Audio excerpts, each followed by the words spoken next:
Don't be saying too much about Iran. They said that we're cool. They said that we are cool. They said African Americans have been through a lot.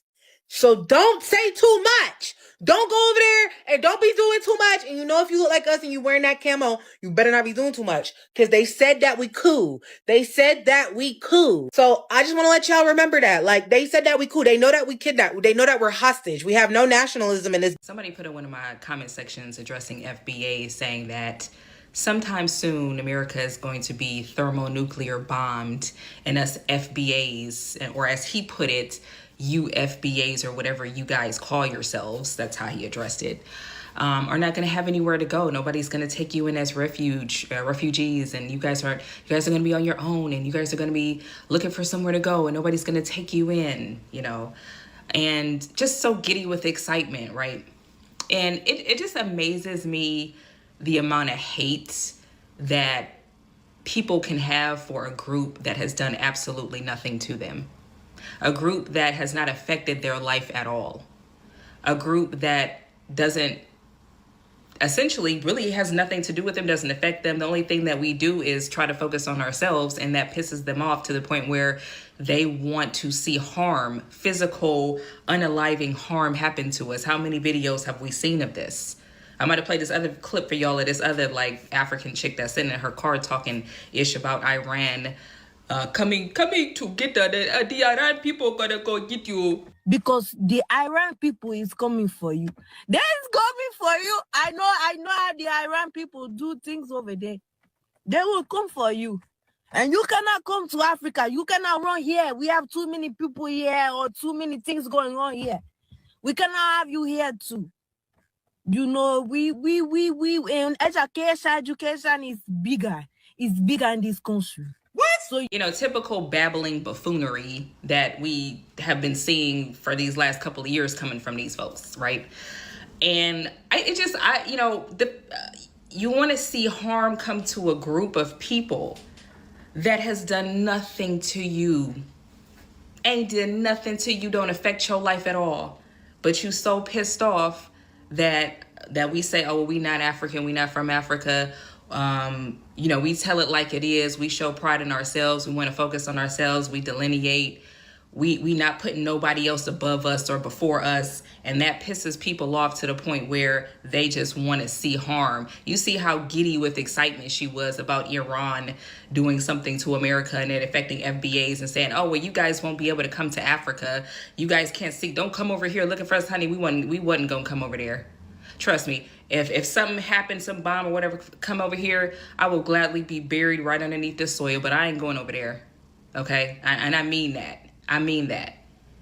So whatever you think is going to happen, you think somebody going to come running over there? No, that's fine. They can bury me in the soil and I'll just be reincarnated into another body, because that's how it works. I'm not worried about it. But so it just baffles and amazes me how people just hate a group so much that ain't got no smoke for the people that's actually doing harm to them. Won't talk about none of this shit that's going on in their nations, but they want to see harm come to us. That's the level of envy and jealousy. Jealousy and envy are deadly emotions. If you wasn't already, if you weren't already aware of that, I'm just saying, be aware. They're gonna draft you. Yes, they're gonna fucking draft you. Get used to it. All you people doing TikTok dances and YouTube shorts, guess what? You're gonna get drafted or go to jail. See, I've been trying to warn you for a long time. Like, go take my username and go look back. How many times I've been making jokes about being drafted? I even have a whole playlist on YouTube on how to avoid the goddamn draft. I've been putting out for the past 3 damn years. I've been telling you about Iran. I've been telling you about the other country with the that starts with the I, that has the blue star as their flag. I've been telling you about this. No. A lot of people get offended. Well, you're now gloating. No, it's not about gloating. It's about when someone's right consistently. Maybe, just maybe, I just call me crazy. Maybe it's time to shut up and listen. All right, let me tell you how this next thing is gonna unfold.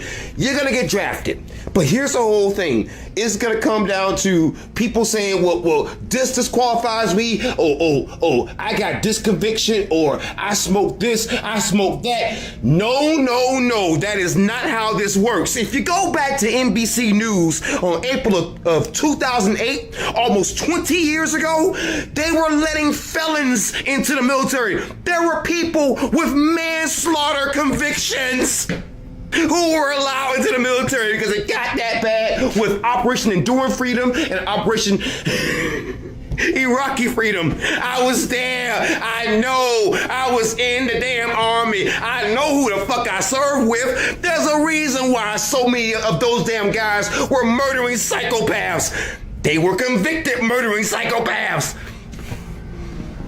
They're gonna draft you. I don't know what else to tell you, man. Like, bruh. There's a reason why I moved out in the middle of nowhere. I made myself an enemy to the freaking cops here and an enemy to the freaking local military. They know to not even show up here. They know. They already know. There's no point in you sending MPs here because all that's gonna happen is either I'm gonna go or they're gonna go. Pick one. They know that. But I've been trying to prepare you for all these years. I've been saying, don't trust the government. Don't get too cozy with the freaking cops. The same cops who you're cozy with are going to be the same bastards who's going to come to your house and ship your ass off if you refuse to go to war. It's going to be local cops and damn MPs. I told you. I've been trying to freaking prepare you. Get a farm. Even if you got a co-sign with family, with fucking family or freaking spouses, do it. I've been trying to tell you. So maybe at this point, people can just start listening and just stop arguing. Just saying, man. Listen, man, Iran ain't just making threats, bro. They warning you of what's coming. Like I seen, Iran said that, people in America are not even going to be safe in their home. Like, for them to say something like that, what in the world are they up to even get to people like that? Like, people not safe in their home. Like, how so? See, that makes me think, boots is going to be on the ground over here. And it ain't just, a missile war. And no, this is not a fear-mongering thing. If people been paying attention and watching and realizing what time that we're in, we got blood moons that's happening. People just think that doesn't mean anything. It means something. And if you've been watching and paying attention, you'll realize where we're heading. Not on top of that, with all these wars and threats going on, man, we got AI, on the other hand, taking over. And y'all really want to live with all that? I see some headlines today saying Iran is planning on attacking California with drones. FBI warns police. This is breaking news. Inform everyone. Okay, I want to break this down for you. It says, we recently acquired information that as of early February 2026, it's March 11th, Iran allegedly aspired to conduct a surprise attack using unmanned aerial vehicles from an unidentified vessel off the coast of the United States homeland, specifically against unspecified targets in California, in the event that the U.S. conducted strikes against Iran, according to the alert distributed at the end of February.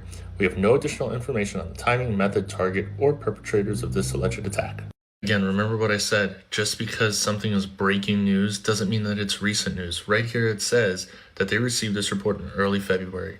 It is now March. Iran does have a drone-carrying ship. It was destroyed by the United States. These headlines are put out the way that they are to grab your attention, for you to watch, for you to view, and ultimately make them money. So again, just because something is labeled as breaking news and they're putting it out now, doesn't mean that it's anything new. Iran is warning us because Trump attacked them last night. And he ended up unaliving their leader. So now they coming for us and they saying that everybody in the U.S. need to stay inside because they about to come for us. Like, damn, can I wake up? I just woke up. This is what I'm waking up to. We about to go to war. Can I graduate first? And hella people in Iran passed away because of the attack. And they coming for Israel too because the U.S. and Israel went and did it. And now I see Trump supporters complaining about him, but this is who y'all voted for. When we warned y'all, even Kamala warned y'all that if Trump become president, we're going to go into World War III. Literally, that's what's happening right now.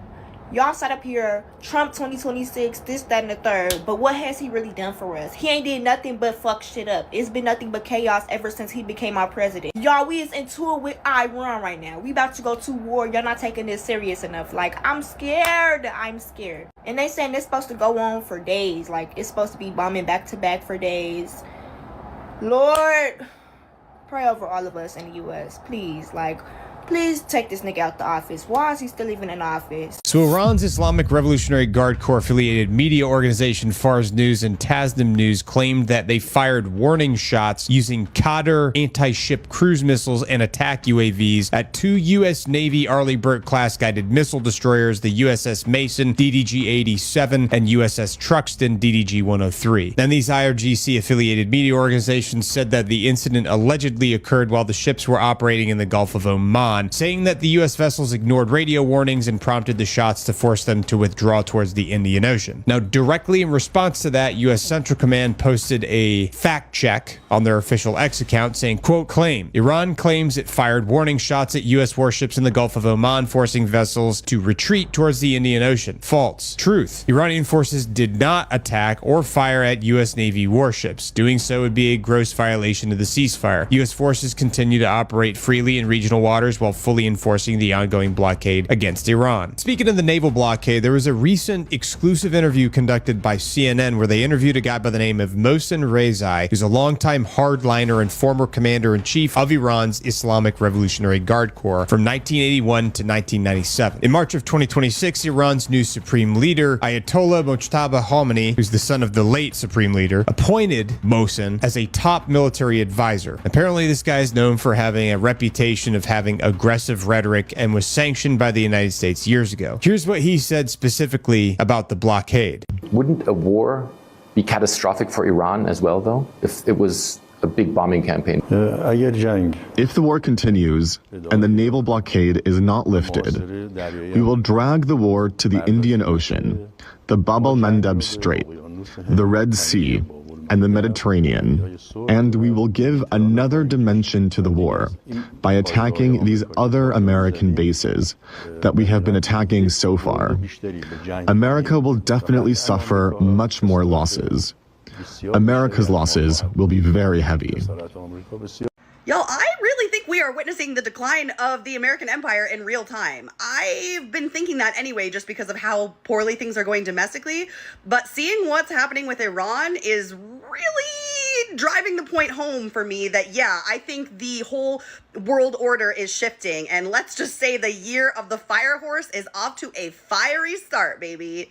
As an anti-imperialist and geopolitics enjoyer, it has been very honestly satisfying to see how Americans are reacting to this on social media in real time. Like, Americans are realizing that having a giant fucking bloated ass military budget does not mean that your military is actually good at accomplishing shit and that your military is effective. And it's kind of wild that Americans need this reminder because, like, let's be real, we've been getting our fucking shit rocked militarily in all of these stupid wars of aggression that we've started since World War II. World War II is the last war that the US military won. And, like, let's be real, the Soviets did all of the fucking heavy lifting on that. And then we just kind of came in at the end and took credit. And then we won in Japan by dropping 2 nukes. Like, that's not, we didn't win via military engagement. Like, 3 F-15 fighter jets got taken down in the same day, and y'all want me to believe that that was friendly fire from Kuwait? Girl, please be so serious right now. Like, Iran took down 3 of our fucking fighter jets. And as a China appreciator, watching Americans realize that, like, we really could not do shit against the Chinese military is, like, unbelievably satisfying.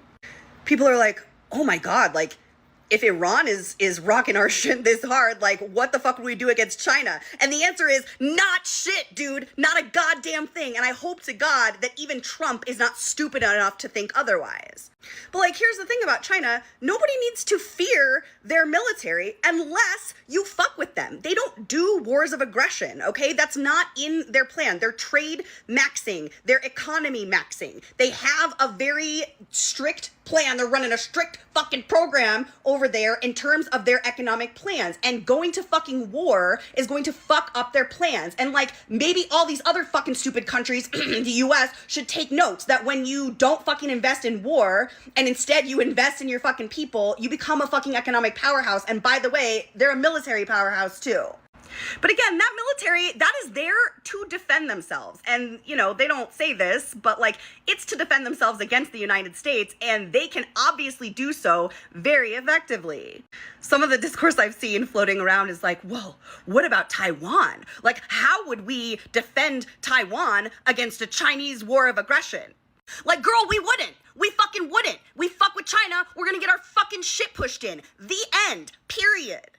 But again, not something that we need to worry about, because China is not launching any fucking wars of aggression, especially not on their own territory, which is what Taiwan is. They're not going to fucking do that.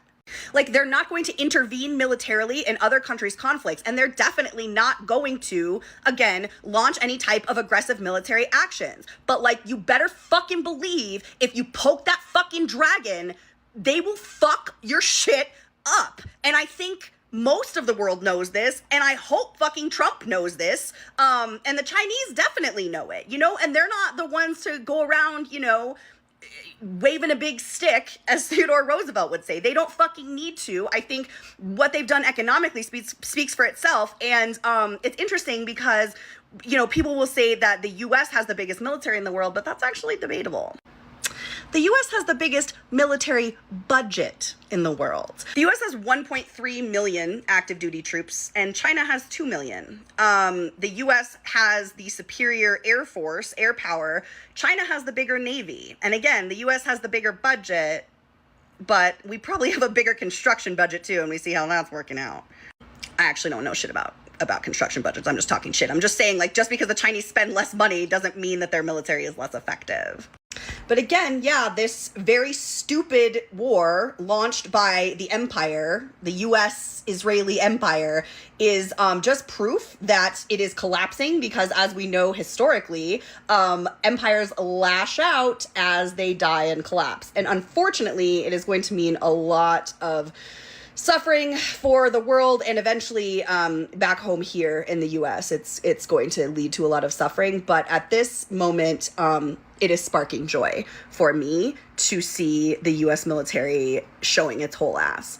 We have major breaking news right now. According to NBC News, Iran sent a communique to the Trump administration warning them if Trump attacked, Iran would activate a network of sleeper cells in the United States for attacks in the United States of America. This is breaking right now. The message got to Trump through an intermediary at the Group of Seven summit in Canada last week, which Trump left early.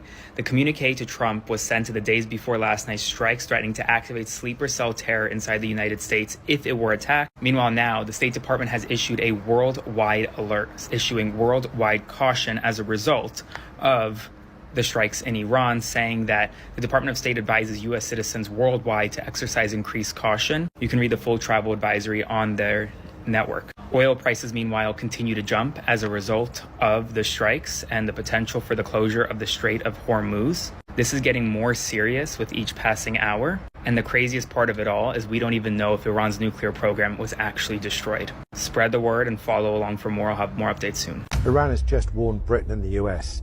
This will be very painful and regrettable. And they're not bluffing. Iran's top commanders have gone on record. If the West intervenes to protect Israel, there will be consequences. Not diplomatic, not economic, military. Direct, brutal. Here's what's triggered all this. Israel launched massive airstrikes on Iran's nuclear sites. They didn't just hit buildings, they took out scientists and high-ranking military officials. Iran responded with a wave of missiles and drones. But now, Tehran says the next targets could be British and American bases in the region. That includes troops on the ground. The UK government denies having any role in the Israeli strikes. But Iran's not buying it. They're grouping us in with the US and Israel, calling us enablers, fuel on the fire. And here's the controversial bit. Are they wrong? Has the West quietly supported these strikes behind closed doors? Or is Iran just looking for a bigger enemy to distract them from their failures at home? Let's not kid ourselves. This isn't just chest beating from Tehran. Iran's not some backroom bully. They've got reach. They've got weapons. They've got regional proxies ready to stir the pot from Iraq to Lebanon. And Israel's not exactly pulling punches either. One top Israeli official said, if Iran retaliates again, Tehran will burn. That's not diplomacy, that's a fuse already lit. So now the West is sitting on the edge of a knife. If we step in to back Israel, we risk war, real war, with soldiers, airstrikes, fuel shortages, and body bags. Not headlines, history. So I'll ask you, should the West stay out of it, or do we have a duty to stand by our allies, no matter the fallout? Hit follow because I'll be covering what the mainstream media won't. Drop a comment. Do you think Iran's bluffing, or is this the start of something much, much bigger?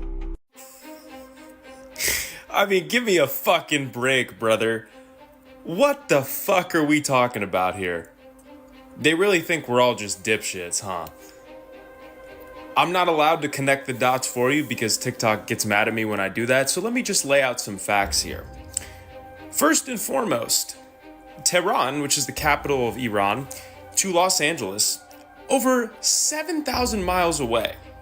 Do you think their drones or missiles could reach that far? I don't think so. It's not possible. And even if they could, you mean to tell me that our military wouldn't detect them as soon as they were over the ocean? Come on, man. Also, it's very clear to me that media is trying really hard to manufacture consent for whatever they're cooking up at the moment. 2 days ago, it starts coming out that 2 men stole drones from Fort Campbell, which is an army base on the border of Kentucky and Tennessee. The timing of this is very weird. This came out 2 days ago, but I read the report. Those drones were stolen on like November 21st.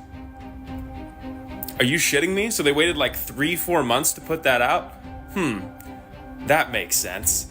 Also, just the logistics, just the concept that 2 random civilians could walk into a heavily secured army base, waltz into the drone inventory, take a couple and just walk out and nothing would happen to them, but they just so happen to have full pictures of their body and most of their face?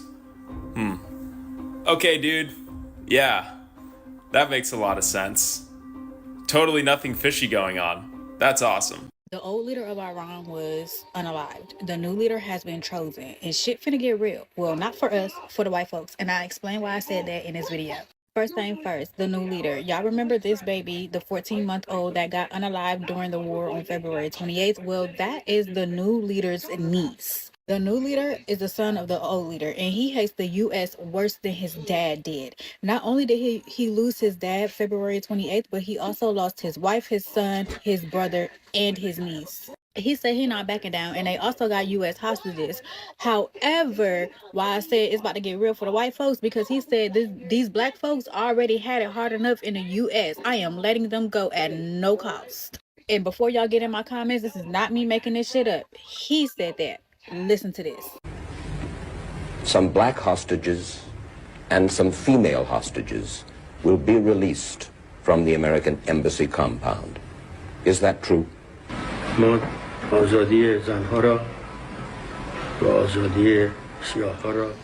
freedom of the women and blacks will be given.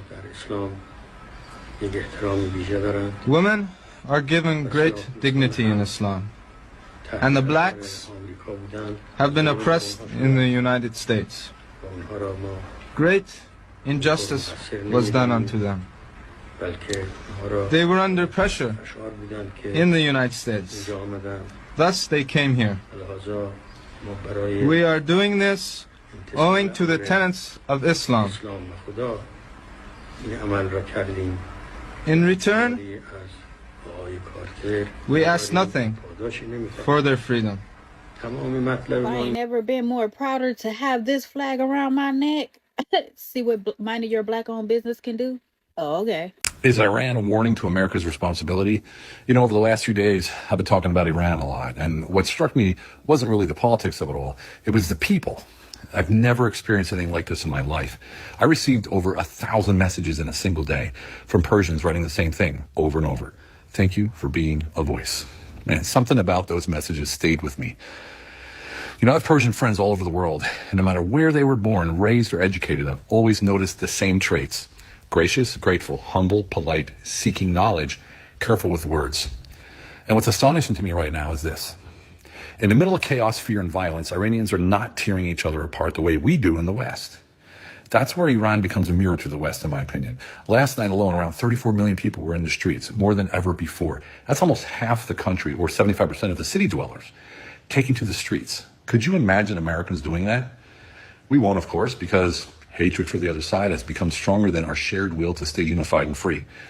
Right now, Iran has crossed what many are calling the point of no return. If people stop now, the consequences will be devastating. I'm getting reports directly from inside Iran through Persian friends. They're using Starlink and bordering cell towers, whatever they can. You know, the information is sparse, but it's real. Iranians are saying something very simple. The system destroyed our lives, and we want out. That's it. So where are the voices that claim to care about civilians? Where are the celebrities, the moral crusaders, the people who scream outrage when it fits their ideological narratives? But now, just silence. Well, you can't claim moral superiority while excusing a regime that murders women for refusing the hijab, executes protesters, and cuts off a nation of 80+ million people from the internet, water, and electricity. You can't pretend to care about Palestinians while ignoring Iranians being shot, tortured, and murdered by the Islamic Republic. This is a conscious choice that you're making, a choice to protect ideology, excuse Islamism in the name of Western agenda, and a deliberate choice to look the other way while millions suffer. Look, this isn't my fight. I'm not Persian. I've never lived in Iran, and I have no political stake there either, but I do have Persian friends, many of them. Like Faiza, a former employee who wrote me from Germany yesterday. She told me she hasn't heard from her parents or her brother in days. And she said the silence is the worst part, that nobody speaks of it at all in Europe. Another friend sent me photos of messages sprayed on buildings in Iran.